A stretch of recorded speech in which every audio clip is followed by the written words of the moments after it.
भगवान के पवित्र नाम संकीर्तन से बढ़कर जीव के कल्याण का दूसरा कोई साधन नहीं है, नहीं है, नहीं है।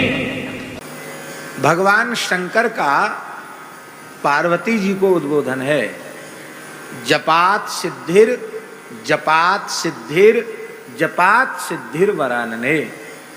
हे पार्वती, हे सुमुखी पार्वती, एकमात्र साधन है लक्ष्य तक पहुंचने का जप जप जप। जप से सिद्धि, जप से सिद्धि, जप से सिद्धि। मानसिक, उपांशु और वाचिक, ये 3 प्रकार का जप होता है।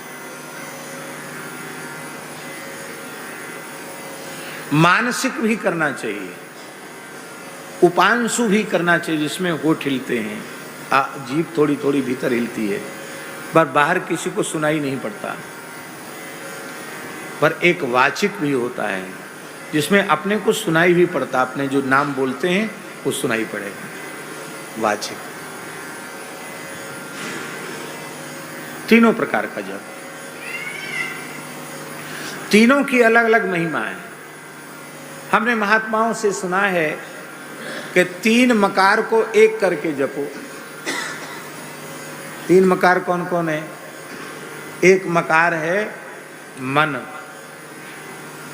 दूसरा मकार है मंत्र, मंत्र में भी माँ है ना, और तीसरा मकार है मन का।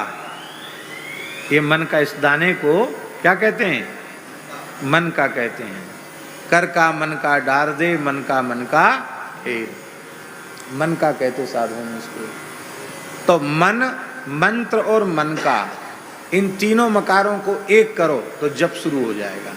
ये भाव है गोकुल भवन वाले परमहंसी महाराज का भाव, परम सिद्ध संत श्री परमहंस राम मंगलदास जी। 3 मकार को एक करके जप जप। जप की बहुत महिमा है। भगवान ने इसी जप की महिमा को हम लोगों को समझाने के लिए कहा, यज्ञानाम जप यज्ञोष्मि, मैं यज्ञों में जप यज्ञ हूं। जप यज्ञ क्यों हूं?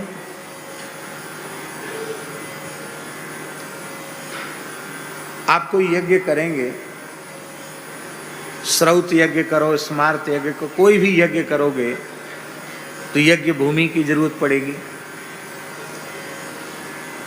फिर मुहूर्त की जरूरत पड़ेगी, फिर यज्ञ में प्रयुक्त होने वाले जो उपकरण है, यज्ञ की सामग्री है, उसकी आवश्यकता पड़ेगी। वो भी अत्यंत पवित्र होनी चाहिए। वो मिलेगी क्या इस समय में? बड़ी कठिनाई है। फिर योग्य ब्राह्मण चाहिए, आचार्य योग्य हो, ब्रह्मा योग्य हो, अध्वर्यु योग्य हो, होता उद्गाता ऋत्विक सब योग्य हो। अब उनके जो लक्षण शास्त्रों में दिए गए हैं, उन लक्षणों से युक्त मिलना इस समय बहुत कठिन है।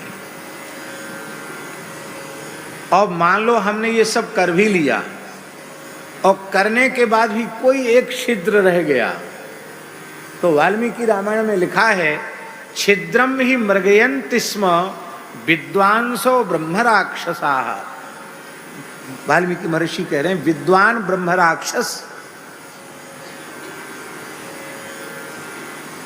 जो अलक्षित भाव से अंतरिक्ष में रहते हैं, वो इसी ताक में रहते हैं कि यज्ञ में कोई छोटी सी छोटी त्रुटि आवे जिससे हम प्रवेश करके उस यज्ञ के फल का अपहरण कर लें। इसलिए नहीं यज्ञ समो बंधु, नहीं यज्ञ समो रिपु। यज्ञ के जैसा बंधु नहीं है और यज्ञ के जैसा रिपु माने शत्रु नहीं है। हंसी खेल नहीं यज्ञ। और इस समय तो यज्ञ क्या कहना महाराज, झंडा गड़ गया यज्ञ का। अब चंदा इकट्ठा हो रहा है, कमेटी बन गई। अब प्रधान कुंड की बोली कितनी, इतने लाख, इतने लाख कितनी, बोलो कोई इसके आगे, उसके आगे बोली। अब जो सबसे ज्यादा बोली देगा वही कुंड पर बैठने का यजमान होगा। वह किस वर्ण का है, यज्ञशाला में प्रवेश का अधिकारी है कि नहीं, उसका धन कैसा है, उसके आचरण कैसे हैं, उसका आहार शुद्ध है कि नहीं, वो शिखा सूत्रधारी है कि नहीं, ये सब की आवश्यकता ही नहीं रहेगी। वहीं से दोष शुरू हो गया। फिर जिन वस्तुओं का हम यज्ञ में प्रयोग कर रहे हैं, बाजार के चर्बी युक्त घी का, बाजार की वस्तुओं का,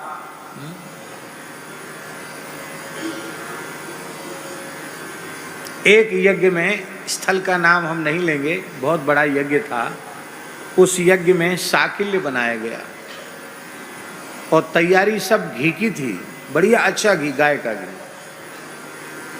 पर आपको सुन के हंसी आएगी, उस साकिल्य बनाने वाले लोगों ने क्या किया कि ज़्यादा साकिल्य है, हाथ से कहाँ तक मिलाएंगे। उन्होंने अपने अपने पांव धोए और एक तिरपाल पे साकिल्य सब बिछा दिया और पैरों से खूंद खूंद करके उन्होंने साकिल्य बनाया।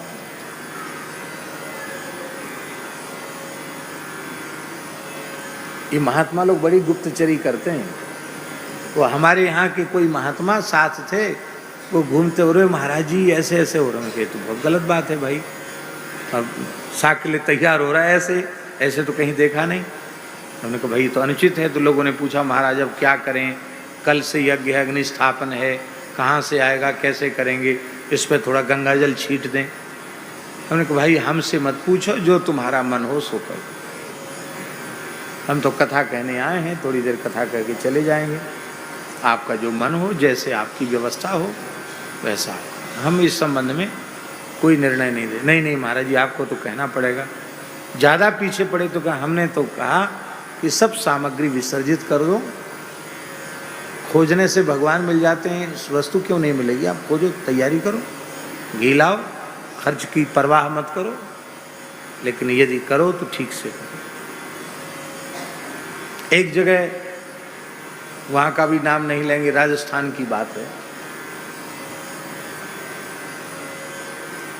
वहाँ भंडारे में जो पूड़ी का आटा लगा, ओ माय,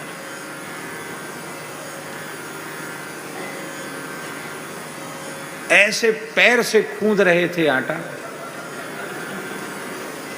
और गर्मी का समय, उसमें उनका श्वेद भी टपक रहा था। अलग से पानी सींचने की जरूरत नहीं।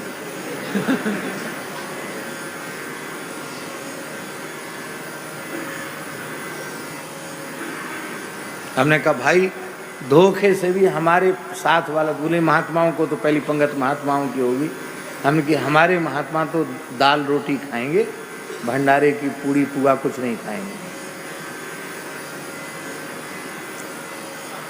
ऐसी विचित्र स्थिति है कि आप कह नहीं सकते हैं। तो कहीं न कहीं त्रुटि हो जाएगी, पर निष्काम भाव से जप करने में किसी होता की, किसी उद्गाता की, लंबी चौड़ी जमीन की, किसी मुहूर्त की आवश्यकता नहीं है। जहाँ मन लग जाए वहीं बैठकर राम राम करने लग जाओ, वहीं से सब कुछ शुरू हो जाएगा। इसलिए जप अपने आप में संपूर्ण और सम्यक यज्ञ है। इसलिए यज्ञानाम जप यज्ञोष्मि, भगवान गीता में कहते यज्ञों में मैं जप यज्ञ हूँ। भजो हे मन प्रेम से राम रघुरैया